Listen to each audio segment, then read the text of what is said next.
Olá, alunos! Sejam muito bem-vindos a mais um vídeo. Hoje a gente vai conversar um pouquinho sobre a estrutura das nossas proteínas. Vamos lá? É importante a gente relembrar que as proteínas elas são divididas, possuem 4 grandes estruturas. A gente tem a estrutura primária, a estrutura secundária, a estrutura terciária e a estrutura quaternária. Todas essas estruturas, como aqui expostas para vocês, elas são muito importantes e cada uma tem a sua função que a gente vai abordar ao longo do vídeo. Vamos lá?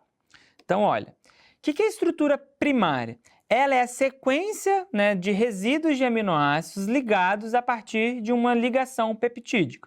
Então, essa imagem mostra muito bem, cada bolinha dessa é um aminoácido. E essa sequência desses aminoácidos, ela vai ser muito importante para, de fato, finalizar a nossa estrutura primária das proteínas. Então, de forma geral, essas sequências não são aleatórias, cada proteína possui um número e sequência específica de resíduos de aminoácidos, então isso não é essas bolinhas aqui coloridas, todas elas têm uma função para estarem onde está. Essas proteínas, elas foram traduzidas a partir de um RNA mensageiro, que foi transcrito a partir de um DNA. Então, ela é um reflexo da nossa expressão gênica, tá? E ela é a estrutura que vai determinar como a proteína ela vai se anovelar, qual vai ser a estrutura tridimensional, a estrutura fim, que de fato vai ter função. Então, assim, é extremamente importante a gente entender essa estrutura primária, porque isso vai refletir lá na frente, na nossa estrutura quaternária. E aí, o que acontece? Essa estrutura primária, ela não é absolutamente fixa, ou invariável, existem pequenas variações. E essas variações nas proteínas humanas, elas são denominadas polimórficas. O que isso significa? Isso significa que a gente tem pequenas variações entre a população. E aí a gente pode ter diferenças na sequência de aminoácidos dentro da população humana. Então preste atenção.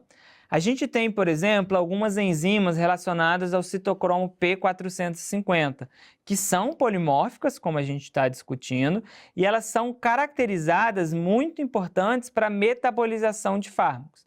O que isso significa? Significa que se eu tenho um polimorfismo em relação a essa proteína, eu posso ter mais proteína do que a sua, ou a minha proteína pode estar mais atuante do que a sua, ou de forma inversa. Isso é o polimorfismo e, consequentemente, isso pode impactar na clínica do meu paciente, pode impactar, por exemplo, na metabolização de diversos medicamentos. E aí, o que acontece? Sempre vai ter um efeito no meu paciente? Não.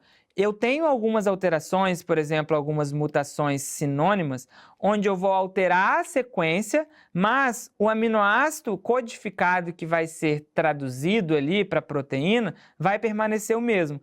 Nesse caso, a proteína vai ser idêntica à proteína original. Então, por mais que a gente tenha polimorfismos genéticos que vai impactar aí alterações na proteína, nesse caso, a gente não tem nenhuma alteração no final desse processo. Perfeito? Entendido? Mas perfeito. Por que é importante a gente entender essa estrutura primária?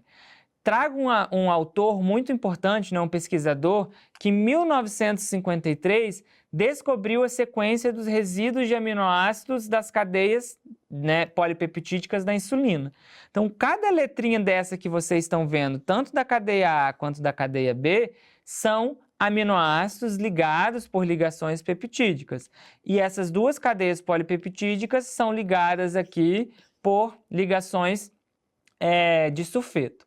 O que acontece dos enxofres ali? E o que acontece? Por que eu estou trazendo isso? Porque um pesquisador, vários anos atrás, identificou essa sequência. Hoje, como é que é a produção dessa insulina? A produção dessa insulina ela é feita a partir, por exemplo, do DNA recombinante. A partir do entendimento da sequência da proteína e, consequentemente, do RNA, do DNA, da expressão gênica dessa proteína, da identidade dessa sequência primária, a gente consegue produzir isso, por exemplo, em laboratório.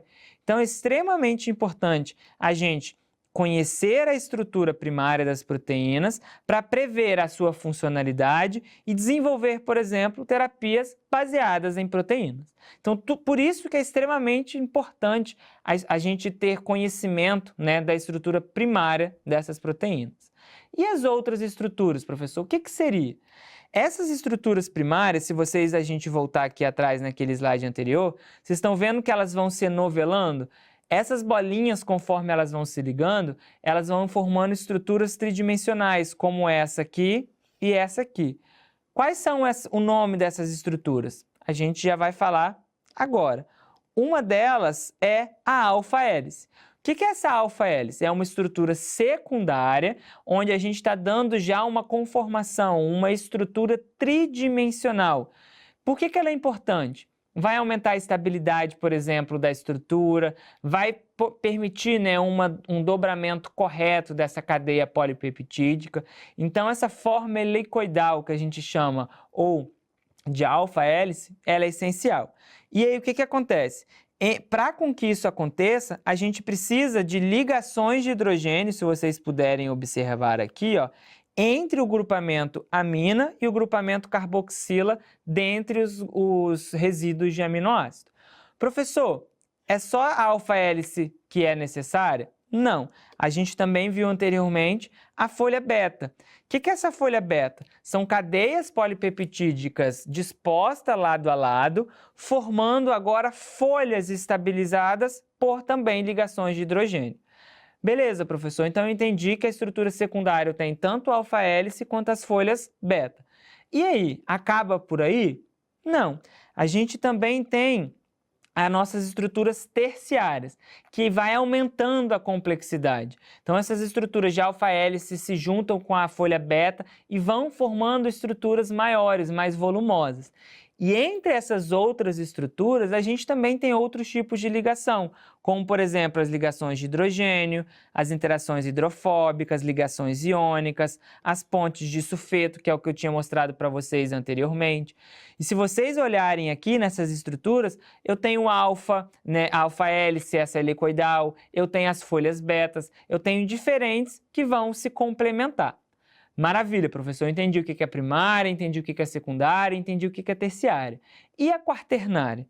A quaternária, antes da gente entender a quaternária, aqui, aquela terciária, só para exemplificar para vocês, dependendo da função, ela vai ter mais aquelas, as funções, por exemplo, de fibra, tá? Como, por exemplo, a estrutura do cabelo. Olha uma estrutura tridimensional nesse caso. A gente tem as protofibrilas, tornando essa estrutura com muito mais rigidez, muito mais forte, de fato, né, para garantir essa resistência, por exemplo, para o fio de cabelo. Então, aqui eu trouxe só um exemplo para vocês identificarem esse lado tridimensional. Olha o que tem lá dentro. De várias alfa-hélices formando, né, essa estrutura tridimensional. Perfeito? E aí, voltando agora àquela quaternária. O que seria essa quaternária? Seria junções, onde eu tenho várias estruturas terciárias unidas entre elas. Uma das principais, as mais descritas na literatura, é a hemoglobina. Então, a hemoglobina eu tenho 4 estruturas terciárias unidas a uma única estrutura, com grupamento M, por exemplo, onde eles são capazes de transportar o oxigênio pela corrente sanguínea. Então, quando uma proteína possui 2 ou mais subunidades polipeptídicas, né, aquela estrutura tridimensionais, esse arranjo tridimensional no espaço, ela é denominado como estrutura quaternária. E aí o que acontece? Aqui é só um resumão para a gente entender que a estrutura primária ela vem dos resíduos de aminoácido, formando as nossas estruturas secundárias como a alfa-hélice. Elas podem se aglomerar, né? Podem se juntar com várias estruturas secundárias, formando a terciária. E a terciária, mais uma vez, essas cadeias polipeptídicas podem formar as nossas estruturas quaternárias, como eu falei com vocês, a nossa hemoglobina. E qualquer alteração, nesse caso, por exemplo, de um desses aminoácidos daqui, eu posso ter a alteração na minha estrutura quaternária. e eu preciso dessa estrutura quaternária funcionando o mais perfeito possível, essa conformação a mais, digamos, correta, a mais alinhada possível. Por quê? Se eu tenho uma mudança nessa conformação, eu permito com que aquela proteína perca a sua função. Se a gente pensar numa enzima, o substrato não é capaz de se ligar, e aí eu perco, né, o lado biológico e funcional daquela proteína. Então, espero que vocês tenham compreendido todas as estruturas, né, tanto primária, secundária, terciária e quaternária das proteínas. Bons estudos e até a próxima, pessoal!